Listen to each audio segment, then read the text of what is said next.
Please join me to welcome James Mouton and John Solomon. Hey,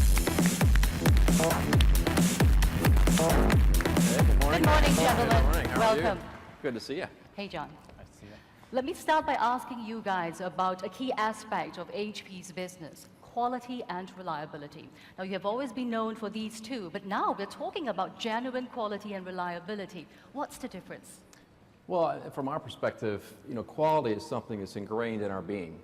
And we're making sure that we take quality in all aspects of everything we do. We've got to consider it from the design concept phase to the point of qualifying materials and components into our systems level testing, all the way through certifications, and quite frankly, the life cycle volume through service and support models. And so it has to be done end to end every day. And that's something, a heartbeat of what we do. Yeah, I think just to add to that, when we look at quality, we look at it very much from a customer perspective. And if you think of our printing business, for example, a key area of quality is what's the quality like of the output? What's the quality like using HP ink and HP toner? And the fact is we put a huge amount of R&D. Just to give you some figures, we spend 3 to 5 years to develop a new HP ink and about 50,000 hours of R&D.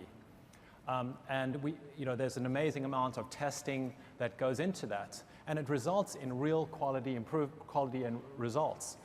If you compare using HP original supplies with bargain aftermarket alternatives, there's an absolute difference in the experience. 7 out of 10 aftermarket toners fail at some point in the printing experience, and 1 out of 3 inks. And that's just way too many for the customer.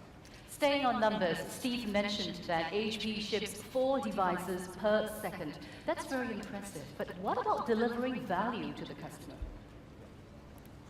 Well, it's really, value is really what matters, right? So I think that customers are looking for the right balance and the right price point, the right value. And we're seeing that consumers in particular are looking for more value. If you look at the printing products, customers have long told us that they are unhappy about the cost of supplies. And so in some of what we're talking about today, we're really looking at the total running cost, the total experience for the customer. Well, and to add to that, when we think about the value, it is the experience. And so more and more what we want to do is blend killer product. If you don't have killer product, you can't even play the game. But we want to make sure we drive customer insight. We've got opportunities across 170 countries to get input on a regular basis. And our goal, our desire is to take that input, put it into our products, and bring forth that experience that really brings a differentiating experience overall. Very important. I want to talk about some exciting new buzzwords, and that is consumerization of IT. We've been hearing that a lot. What exactly is that, and how, more importantly, how is HP responding to that? I mean, the way we look at it is the consumer is king. We've got to think about it that way. And historically, you always had the top level, the CEO, wanting their experience at work to be more like the experience at home with IT products. But now you've got a whole new phenomena where you've got both the top level executives, that the people entering the workforce also demanding more from their IT products at work. And that is really driving this phenomenal trend of consumerization of IT.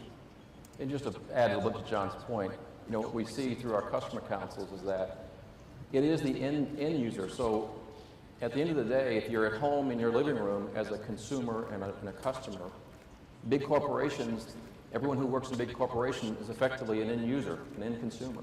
And what we're seeing is that end user, that end customer desire is taking a new stand in even the enterprise that was locked up by IT bang patterns in the past.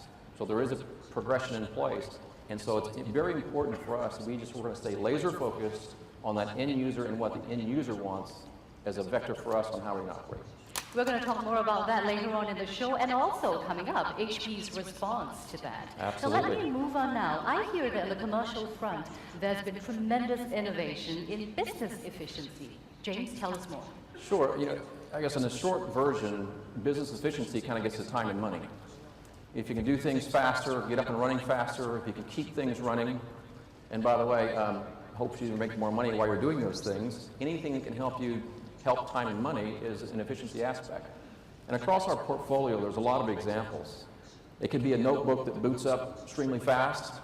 It could be a thin client that automatically configures and sets this up on a network. It could be the blazing speed of a workstation that redefines how animation is done for the movie industry. So any of those things, at the end of the day, get you up and running. And by the way, if you manage it properly, it keeps you running.